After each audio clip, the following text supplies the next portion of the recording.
ٹھوکر مارو نا روز قیامت تک نکلو نہ آنی نہیں جنا ایک باری ہاں کہہ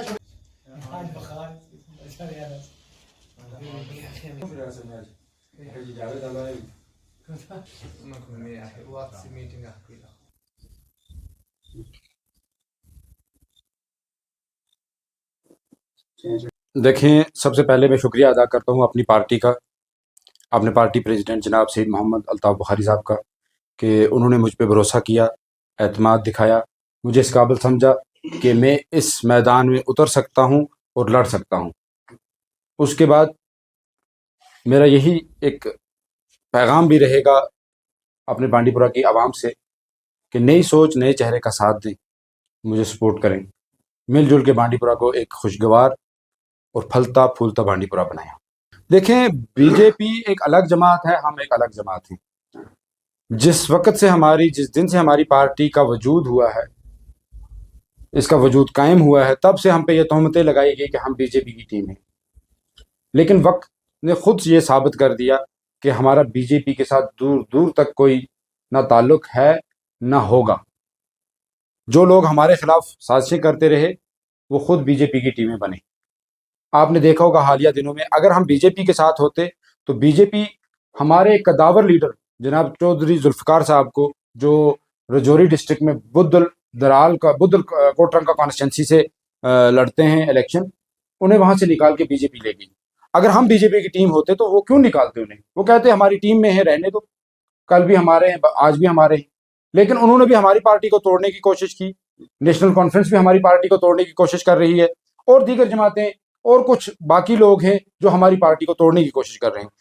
دیکھیں، جتنے بھی ہمارے سابقہ یہاں پہ رہنما، سیاسی رہنما گزرے ہیں، میں ایک بات یہ آپ سے یہ عرض کرتا چلوں کہ وہ آج ایک ڈنڈورا پیٹ رہے ہیں کہ ہمیں روایتی سیاستدانوں نے تباہ کیا ہے۔ آج تک سیاست کی انہی لوگوں نے ہے، تو روایتی بھی وہی رہے۔ اگر وہی لوگ روایتی ہیں تو تباہ بھی انہوں نے کیا ہے۔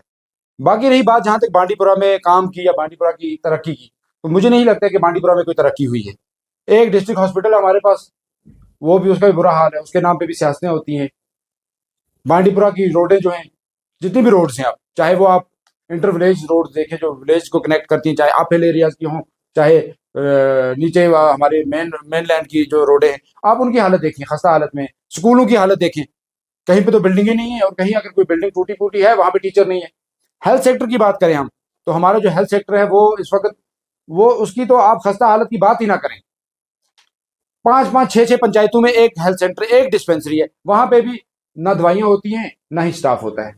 تو اگر ہم ان چیزوں پہ نظر ڈالیں تو مجھے نہیں لگتا ہے کہ یہاں صاحب کا جتنے بھی رہنما گزرے ہیں انہوں نے کچھ کیا ہے۔ بڑا مدعا جو ہے وہ ہے یہاں بے روزگاری کا۔ نوجوانوں کی جو بے روزگاری ہے دن بدن بڑھتی جا رہی ہے۔ سب سے بڑا مدعا بھی میرے لیے وہی رہے گا، اور میرے لیے سب سے بڑی جنگ بھی وہی رہے گی کہ بے روزگاری کو یہاں پہ کیسے ختم کیا جائے۔ اس کے بعد بانڈی پورہ کی جنرل ڈیولپمنٹ کی بات کروں گا، چاہے وہ ہماری ٹرائبل کمیونٹیز ہو، چاہے وہ ہمارے ماہی گیر بھائی ہوں، جہاں ہمارے کشمیری برادری کے ہمارے بھائی ہوں۔ ہمارے پاس اللہ تبارک تعالیٰ نے بڑے قدرتی خزانوں سے ہمیں نوازا ہے۔ اگر ہم انہی کی دیکھ بھال کریں، انہی کو ہم سنبھالیں، تو ہم کسی کی محتاجی کی ضرورت ہی نہیں ہے۔ ہمیں روزگار قدرت خود دے گی، ہم وہیں سے اپنا روزگار کما سکتے ہیں۔ یہ مین مدعے میرے ہوں گے جن کو لے کے میں میدان میں آؤں گا۔ بے روزگاری ہے، ایجوکیشن سیکٹر ہے، ہیلتھ سیکٹر ہے، ٹورزم کی بات ہے، ڈیولپمنٹ کی بات ہے۔ یہ چیزیں جو ہوں گی ان مدعوں کو لے کے میں میدان میں آؤں گا۔